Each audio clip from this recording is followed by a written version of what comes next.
All right. Good morning, everybody. This project started in November when Catherine Neff sent an email asking if I'd be interested in doing some research on the history of the college for presenting at the Professional Development Day in January. I felt that since we had just had the 100th anniversary, 1922 to 2022, that, it had been done in a sense. So I countered her question with, what about looking at the Gossam family cemetery over by the soccer pitch? And she said, yes, go with that. So I started looking at that cemetery. Who's there? Why are they there? When did they arrive on this land? When did they pass away? What happened to any offspring that aren't buried there? All those kinds of questions, genealogical questions, really. And of course, that then led like a spider web out to all sorts of areas that I had not imagined, to information about Flat River Junior College that I knew nothing about, to information about this piece of property, this piece of land that I knew nothing about. So for 5 months, I collected data, information. I've got about 700 digital images, wills, census records, plats, photographs, scans of our chats yearbooks.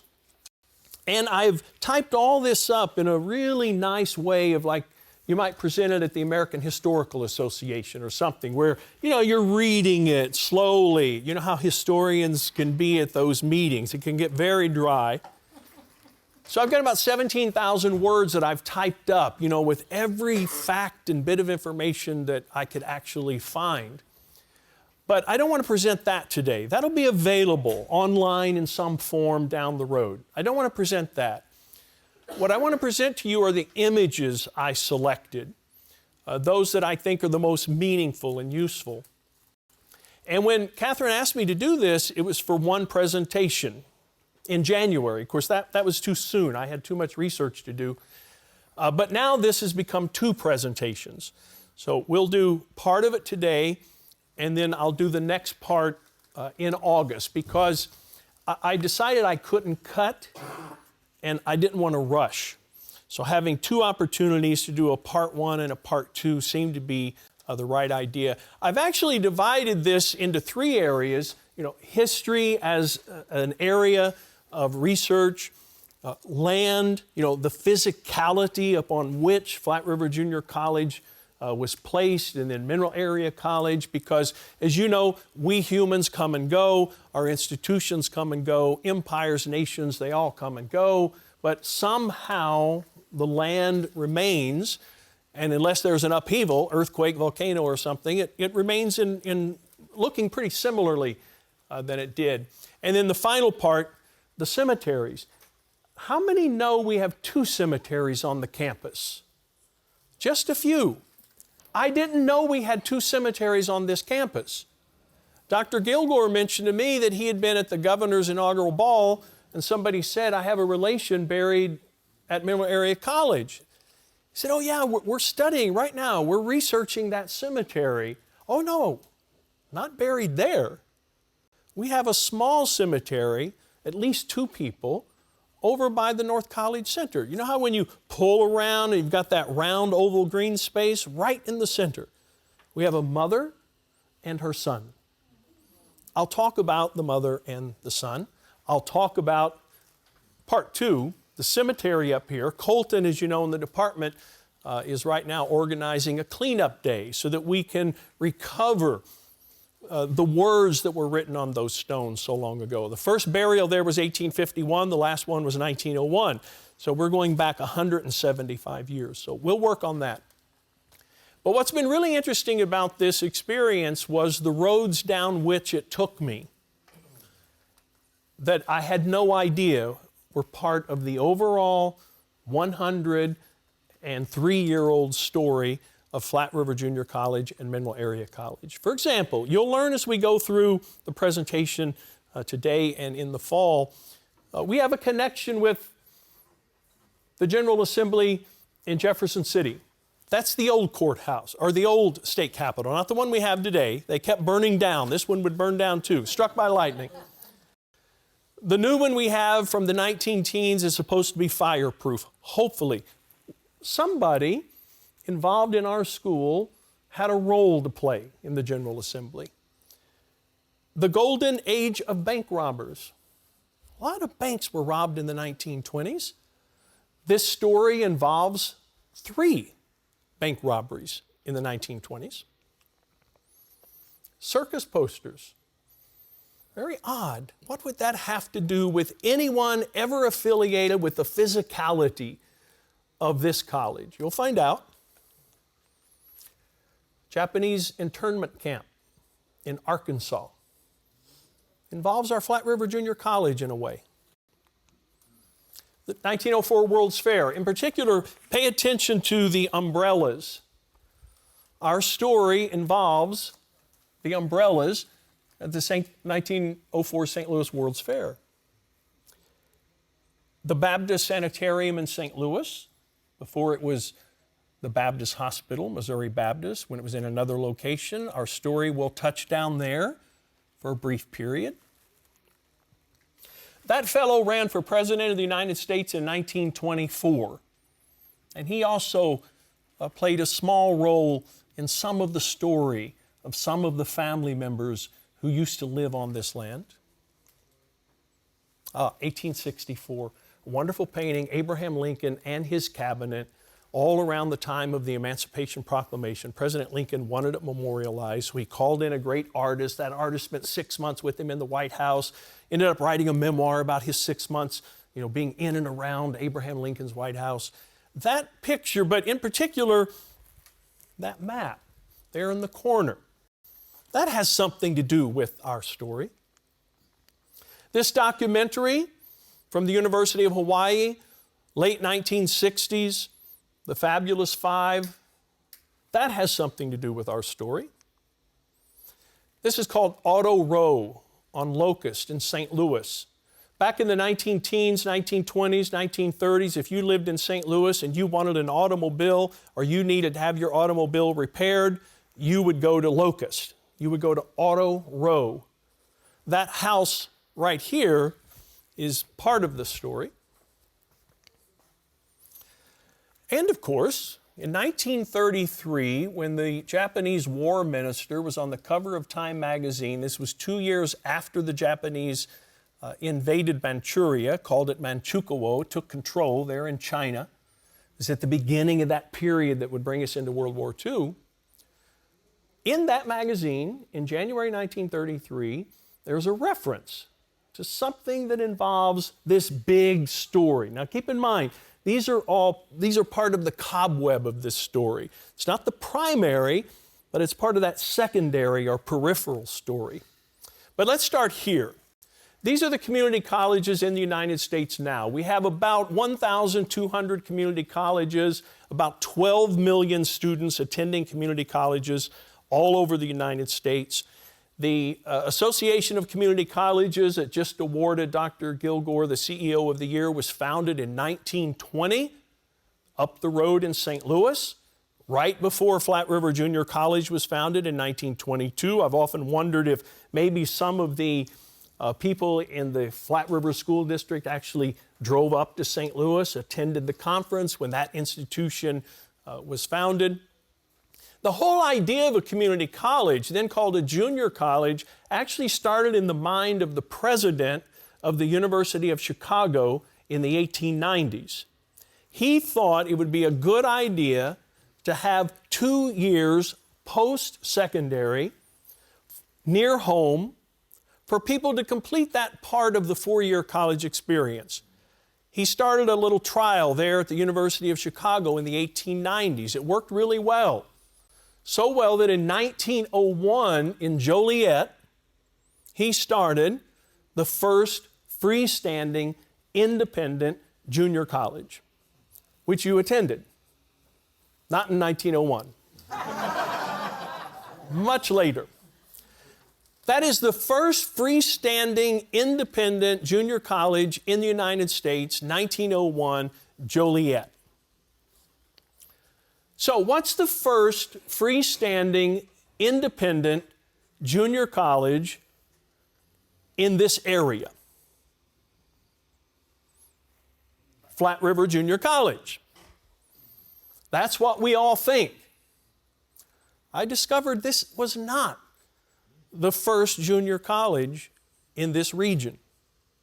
There was another one that predated Flat River Junior College by about 5 years. It was down in Fredericktown, Madison County. This is the commemorative document for a graduation in 1916, and from that I took some of the images. As you can see, this school, it's substantial. Now, it did not begin as a junior college. It began in the late 1860s, shortly after the end of the American Civil War. It began as a Methodist school. This was before we had a system of public education the way we do today. So there were lots of different people trying to tie together ways in which we could educate our young people so they could learn to read and write and do math and the essentials of life. And this is one of them. It started as the Collegiate Institute in Bellevue, Missouri, way back in the 1860s. By the end of that century, there was a bit of a battle among some towns, including DeSoto, Missouri, Arcadia, for the future home of this school. The name of the school, by the way, is Marvin College, named after this gentleman. And in the end, Fredericktown got it. They set aside 10 acres of land. They started building these structures. And it existed down there in Fredericktown, named after Bishop Enoch.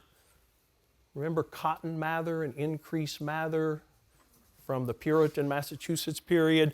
Must have been a fan of that family, and Marvin was his last name. He gets to be the person after whom they named the college. He died in 1877, but he was well known around here. Considered an icon of Methodism in Missouri. So it was natural that they would name the building after him, or the entire school after him. Here are some more images. They had a dormitory for the girls, a dormitory for the boys. They had baseball, they had gymnasium, they had girls' tennis, they had a library. Here's the person for whom it's named. Now, this is all in Fredericktown. This is all before Flat River Junior College.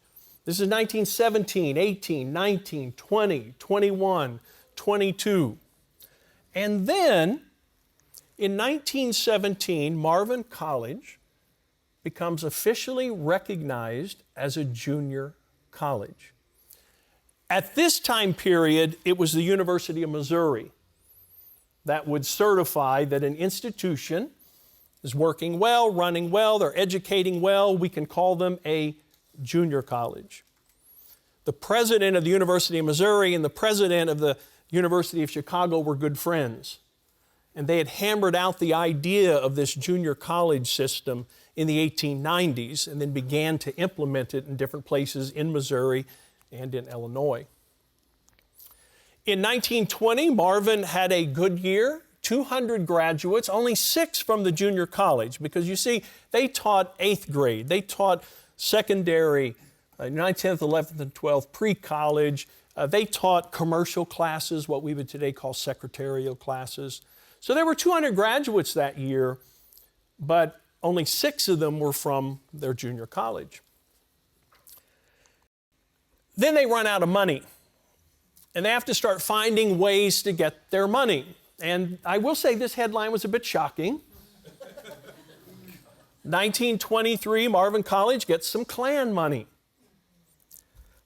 3 men in full regalia of the Klan marched down the aisle and handed the astonished preacher at the Methodist Church, who was raising the funds for the college, $16.25. We have to remember the time, of course. A lot of times we think the Klan's heyday was 1875, 10 years after the end of the Civil War, during that period we call Reconstruction. It wasn't. In the United States, the Klan reached its peak membership in 1925. You had about 4 million upstanding, church-going, respectable Americans who belonged to the Klan in 1925. So to have the Klan come into the church, dressed in their garb, hand over a little bit of money for the school down the road, that's not unusual. That's why this Fredericktown newspaper, the Democrat News, just put it right out there. We've got some Klan money. Kansas City, 1924, the Second Imperial Klan Vocation. This is Washington, D.C., 1925, just giving you some context for why, from our perspective, receiving money from the Klan is anathema. In 1923 and 24 and 25, that was normal business in America, particularly in southern parts of America. Now, Marvin College also had a football team. And I found this next headline particularly interesting because by this point, it's 1923, Flat River Junior College now exists, and they overwhelm the Flat River Junior College football team. In fact, the contest was scarcely interesting. The final score was 54-0. So there was some interaction between Marvin College, a junior college, and Flat River Junior College after its founding in 1922. Here they're at least on the football field together. In March 1925, it's becoming clear that sustaining that junior college in Fredericktown was not going to be possible, and the Methodists decide they need to close the college. They need to sell the land. They need to get rid of the buildings. They're going to disperse that money to Methodist groups at the Teachers College in Cape Girardeau, Methodist groups at the Teachers College down in Springfield, but that college is now going to disappear, and by August of 1925, in fact, the school district in Fredericktown has purchased the land, purchased the buildings, they've moved their high school, they've moved their elementary school, what they then called grammar school, into that building. And so the first, now called community college, then called junior college, in this region was not Flat River Junior College. It was Marvin College, only around for 8 years, but a noble experiment in the junior college system just south of here in Fredericktown. Which brings us now to Flat River Junior College. I love this photo because I think it was taken when the structure was being built in 1922. You've even got, it appears to me, workers here in the windows doing some finishing touches. You don't yet have that rock fence that will be in front of Flat River Junior College in just a few years down the road. So I'm pretty sure this is a photo taken right at the time it was being constructed. Now, before Flat River Junior College, however, there was the junior college in Kansas City, which actually became the first junior college in the state of Missouri after, or right before Marvin College. Marvin was 1917, so this is 1915. This is Kansas City. This was also a time period in which the University of Missouri School of Education was trying to standardize education in Missouri, K through 12, and also the junior college education here in Missouri. And so some really smart people. And here's something I've learned through this study. We have had some really smart, dedicated people who took a weight on their shoulders to give Flat River a junior college. These were visionary people who saw a need, wanted something better for their young people, and then they imagined it and made it happen in Flat River. That's one thing I did learn from this, an extraordinary amount of respect for all of these people who were involved at Flat River Junior College, and then in getting our campus right here on this piece of land. So in 1922, the good people of Flat River voted on a $120,000 bond issue to build a junior college. That construction is happening in 1922. Into the fall of 22 when classes start, It continues in some areas of the building into 1923. But by the end of 1923 spring semester, you do have a full building now standing in Flat River.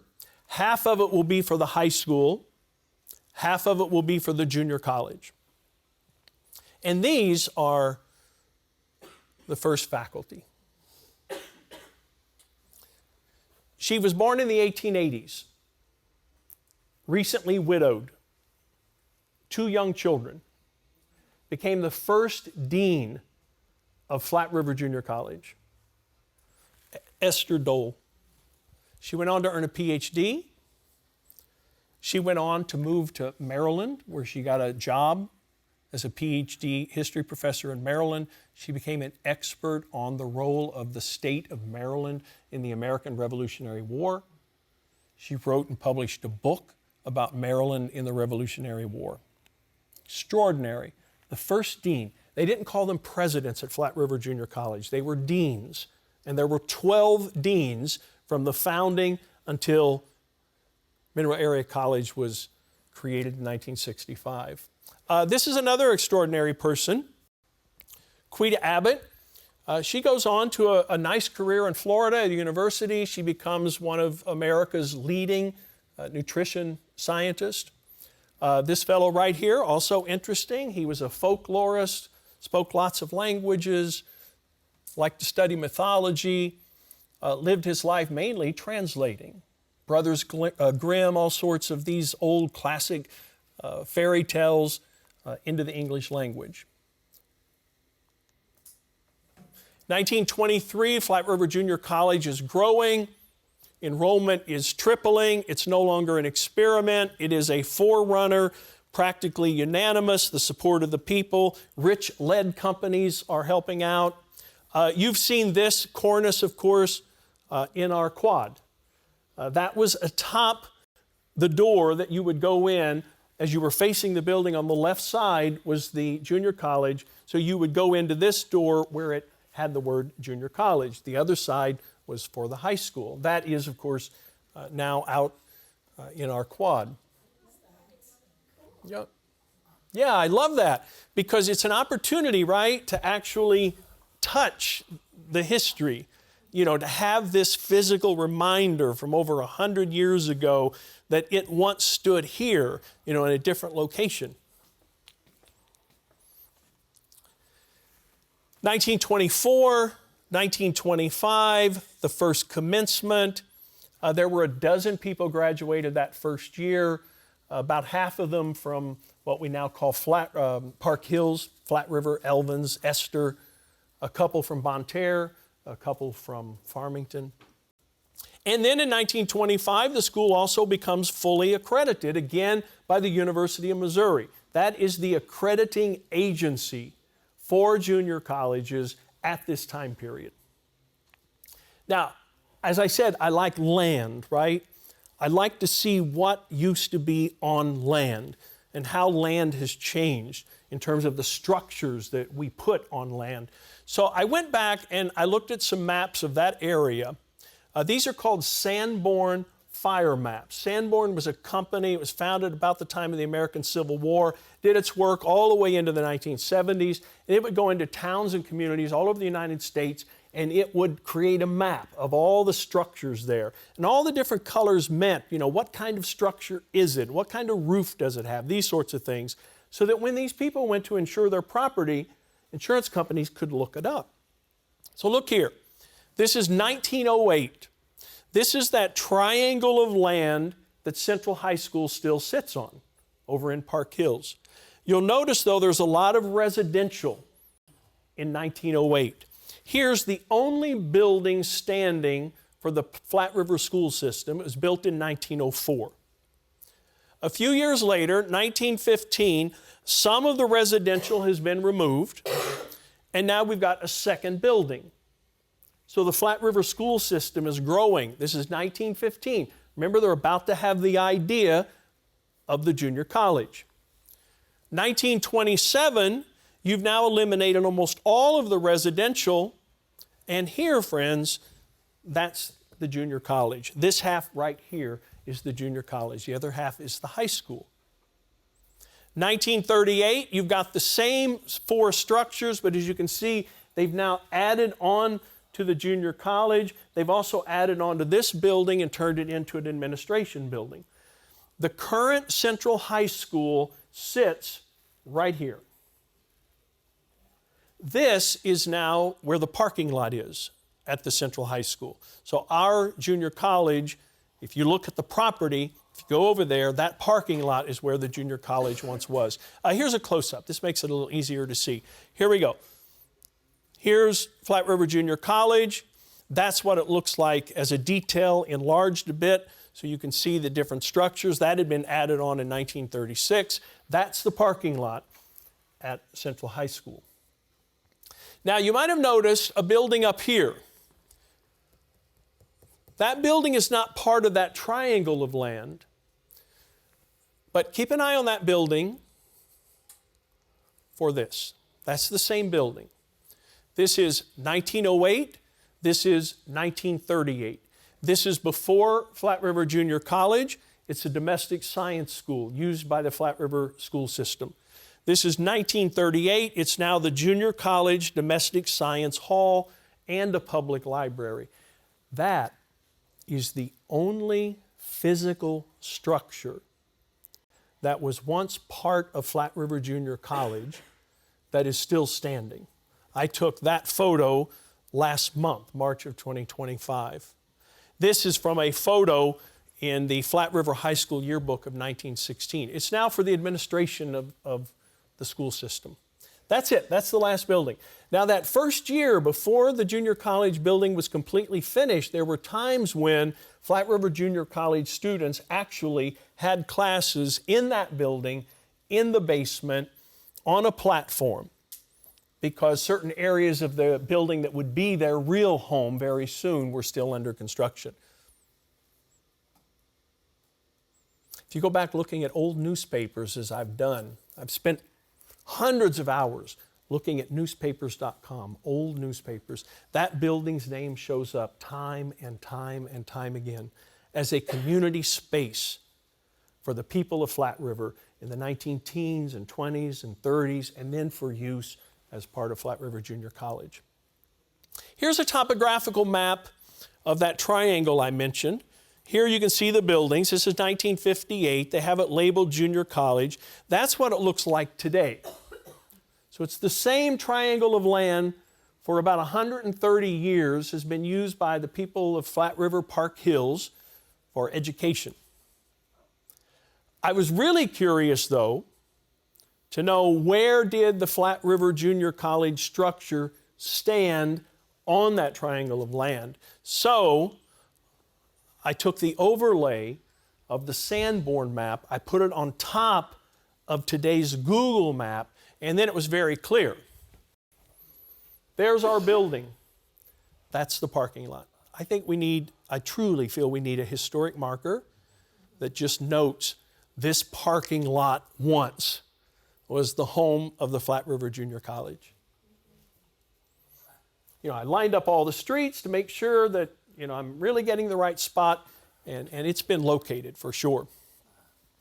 Here are two beautiful photos I found at the State Historical Society of Missouri. They were taken in 1961. This is the Flat River Junior College side. This is the high school side. There's the junior college building you can see from the side. That's their four buildings at the Flat River Public School System in 1961. And when I was over at the high school last month doing the dual credit visitation, I was so happy to see that painting in their office commemorating the 1904 Flat River Public School, their first structure. There with the smokestack in the back. February 2025. And I was really happy. Ryan can attest. By the way, Ryan, may I tell them what I learned about you and me? Depending on what it is. Have you forgotten? I'm so proud of it. Is it the... Through this wonderful research, I have learned that Ryan and I are seventh cousins. I was down there looking through all the yearbooks, which I did a lot. And Ryan says, oh, my mom's in one of those. Which one? I don't know. Starts scanning through, finds his mother, Aubuchon. Do we have any other Aubuchons in here? Because I'm related to all the Aubuchons. So I went home, I looked it up, and we share a sixth great-grandfather who died in 1771. His name was Antoine Aubuchon. He was French-Canadian, came down the Mississippi River, settled in Illinois, right across from St. John's. So I got a cousin out of this research. But you were there, Ryan, when I found this picture, remember? Yes. An aerial of that triangle of land with the Flat River Junior College building and their other three buildings. This was in Chatz, 1957. I had not seen an aerial at that point, and I'd seen lots of photos. So it was a very exciting day, wasn't it? Now, one thing I wanted to look at, by the way, what time is it? Because I don't have a clock in here. 10:30? Okay. One of the things I wanted to look at was, when did Flat River Junior College begin to be integrated? Because as you know, it was in 1954 that the United States Supreme Court in the Brown case said, we cannot have black and white schools. We have to have integrated schools. And I know this area was a highly segregated area. I've heard my mother's stories and my father's stories from Washington County next door, and I know St. Francis County was the same. So I started going through all the yearbooks, trying to see if I could find when black students began attending at Flat River Junior College.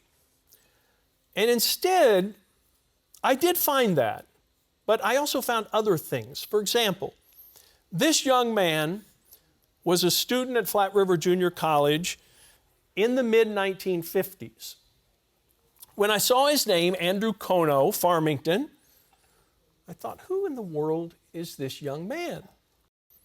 Why is a Japanese American going to school at Flat River Junior College in the mid-1950s? So I Googled his name, because Kono's, if it were Andrew Wilson, I would have never found him. But Andrew Kono, so I Googled his name, and I found that two things. Sadly, he passed away 6 months ago at the age of 88, living in New Jersey, left behind a wife, left behind a son, with whom I've now been in communication. He's helped me with some of the information I'm about to show to you. And I also learned in his obituary that he had been, with his entire family, among those Japanese Americans rounded up in the early 1940s after the United States entered World War II with the Japanese attack at Pearl Harbor. He was one of the 120,000 Japanese Americans rounded up in California and relocated into the interior. Franklin Roosevelt was a great president. He made two huge mistakes. That's one of them. Going forward with the rounding up of American citizens, many of them American citizens, and forcing them into internment camps in the interior of the United States. That's what happened to this young man. He's one of 12 children. The 12th one was born in an internment camp. That's the type of notification you would have in Japanese communities all over the West Coast, particularly in California, saying, you're going to need to liquidate. You're going to need to sell your home, sell your business, take your children out of school. You are a threat. You are part of the enemy. We have to relocate you somewhere else. So they would see these notices, and then they would begin the process of liquidating their lives. All of them here legally, Most of them American citizens. Andrew Kono and his 11 siblings, all born in the United States, all under the 14th Amendment United States citizens from the moment they were born. Their parents had come here in 1922, legally. This is where they ended up. Rower and Jerome in southeast Arkansas. At first they were at Tule Lake, and then they shipped them here into the interior of Arkansas. Scott Kono, the son of Andrew Kono, sent me this photograph. This is his mother in the dining hall. This is at Tule Lake when they were still here in California. These are some of his siblings. This is another view of the dining hall. This is a book recently that was published about those two internment camps in southeast Arkansas. The son also sent this to me, something his father kept all of his life. It's like a little yearbook from the Red Cross, because they created communities in these internment camps. They had schools and hospitals and dentists. And they had yearbooks. This is 1945. His dad is somewhere in this group of 1944 students. The son doesn't know which one was his father. This is his father's report that he had successfully completed third grade while in the internment camp. Then still going by Shiro Kono, not going by Andrew yet. And then I found at Ancestry this document, which is called the Final Accountability Roster of Evacuees at Relocation Camps. Here's Shiro, the young man who's at Flat River Junior College in the mid-50s. You can see here their destination, all of these individuals' destination, Farmington. They came to Farmington, Missouri in 1945, November, when they were released from the camp. Remember, the war ends in August, official surrender in September. They leave the camp in November 1945. They come to Farmington, and for the next 11 years, until 1956, Mr. and Mrs. Kono and their 12 children live at the Farmington Children's Home. Used to be called the Farmington Orphanage. I drive by it almost every day. You know the buildings. It's now senior citizen housing. They live there.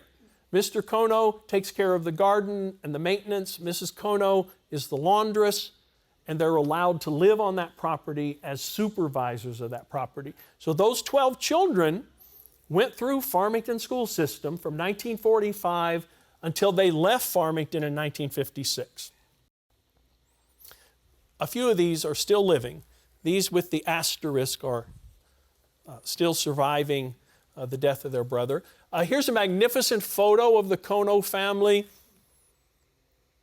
This was actually in the newspaper, but the image had been messed up. So Scott sent me the actual photo. That's his father right here. This was in the Farmington News in 1950. So they became well-integrated, upstanding, enormously successful people in Farmington, Missouri. I mean, their children have had incredible success in all sorts of educational and professional pursuits. This is one of the boys who actually joined the military. And in fact, I didn't tell you this part, when they were rounded up and sent to the internment camp, their oldest boy was serving in the United States military intelligence. And in fact, posthumously would be awarded a Congressional Gold Medal along with all of the other Japanese who were serving in military intelligence at the time, helping the United States understand what it was Imperial Japan was up to and how we might be able to weaken them in this war effort. I also found, while looking through those yearbooks, these two young men. I thought they were twins from the beginning, but I wasn't sure until I saw the newspaper clipping in 1961. Found this young man from Columbia. I had no idea we had international students going all the way back to the early 1960s. I did also find African American students at Flat River Junior College. The first African American student I was able to identify in one of the yearbooks was from 1957, Robert Gray from Farmington. He was at Flat River Junior College for 2 years and graduated. Early 1960s. You can see what's happening in the society at large in terms of how we're reorganizing the relationship between white and black people in America. It wasn't until the late 1960s that I started seeing 3 or 4 African American students in a class instead of just one. One of whom is this young man, Jerome Freeman. He's the one who had a successful basketball career at Flat River Junior College, went to the University of Hawaii, part of that fabulous 5 team that just did extraordinarily well at the University of Hawaii. He's often honored, like during Black History Month, for example, by the National Junior Collegiate College Association. This is our team here at our school, 1968-69. And then I also found, this is a very personal note, but I found in the chats 1961-62, these 4 people who probably mean nothing to you because you don't know them. I recognize them immediately. This is Mr. McCulloch. He was the principal of my middle school, and then he was the assistant superintendent at the Potosi School District. This is his wife, Beverly Hardy. She was a music teacher at Potosi for decades. This is Jesse Jarvis. His son and I graduated from high school at the same time. He was the superintendent at Potosi. Zeno Forbes was my 10th grade geometry teacher at Potosi. And the reason I put this here was to emphasize how our institution has helped create and sustain other institutions.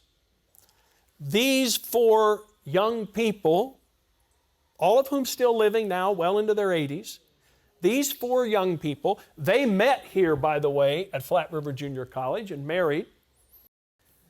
They were pillars of the Potosi community and the Potosi School District, because at Flat River Junior College, we had people willing to do the hard work of being pillars to that institution. I have grown enormously proud of Flat River Junior College and Mineral Area College. Enormously proud by reviewing this 100-plus-year-old history of institution creators, institution sustainers, who then send people out into the world to sustain and create other institutions. Now, one more thing. How many minutes do I have? 6.5. What? 6.5. I have 6 minutes left. One more thing. Notice that name, Hardy. I had no idea that Mrs. McCulloch was a Hardy. I remember her, honestly, as the movie star of the Potosi School District. Really. Oh, she was poised. The way she played the piano, always just ready to meet the world. She could have been a movie star. Nice, kind, warm. When I see these 4 people, I feel safe. As I did when these 4 people were my teachers, my principals, my superintendent. Notice the name, though, Hardy.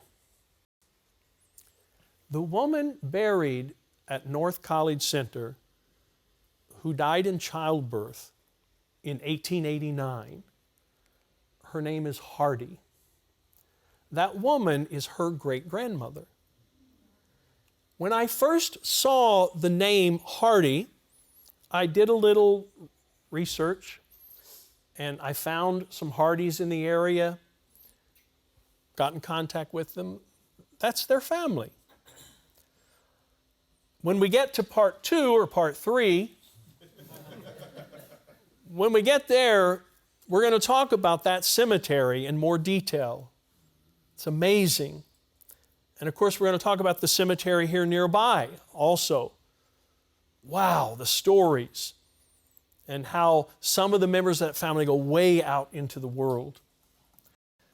But this brings us then to the history of our school. And by the way, Maggie, are you here? Maggie, may I say some of what we talked about today? Maggie was the first person here today. I was second. And we start talking. Do you know that Maggie has been employed as a full-time person at this school longer than anyone else? 1991. She has been here since 1991. And we got talking. Maggie remembers when that building burned in May of 1969. She was just a girl, but she remembers. She lived in this area. She remembered the building burning. She knew that what was happening. Her brother would end up being among the first class to take actual courses on this campus in our new buildings in 1970. So there's a lot of history that I've been able to pull together from newspapers.com and other sources, and this would then be the point at which I want to talk about that. But I can only talk about one slide before we have to go. It'll be this one.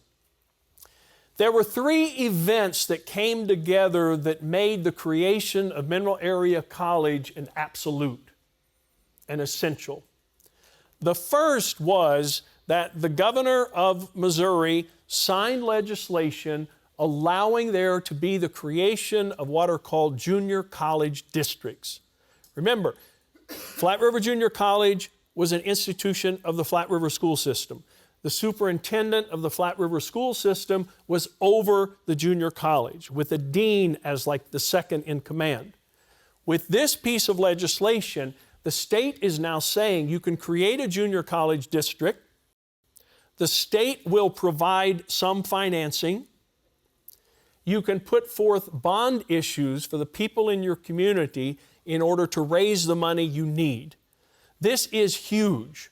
This is a tidal wave shift in Missouri education history. As you can see, look at all these community colleges that are created right away.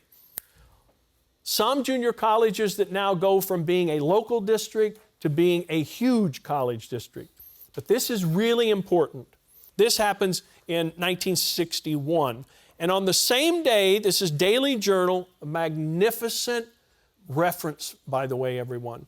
The Daily Journal has so beautifully preserved the history of this area. It's really phenomenal what the Daily Journal has done for this community. Same day, junior college registrants urged to report on time. Dean Gail Simmons says we're going to have a lot of people. We're not going to have room for all of them. If you want a seat at the Flat River Junior College, you need to apply early, and you need to make certain that you are there, because we're not going to be able to hold seats. So we've got the state government allowing the creation of a junior college district. We have our junior college, which is now 40 plus years old, bursting at the seams in that building. And then the dean at that time of Flat River Junior College has to also converse with the public about the reorganization of all of the school districts that's happening in Missouri, trying again to standardize education. What becomes of the junior college when we have this reorganized school district? Those events, those three events, 1961 to 1964, make the creation of the junior college in the Mineral Area, the name change to Mineral Area College, leaving that triangle of land over in Flat River, purchasing these 200 plus acres, and putting 4 magnificent 1970 structures on that land. Absolutely essential. There was no other option for our community in the early 1960s than to do what those amazing people of foresight and vision did when they moved us to this piece of land. Part 2 will be about all of that process. How we become the junior college, how we get this land, who we buy this land from, who these people are who were already living here a long, long time ago and buried on this land before it became our land. Thank you, everybody.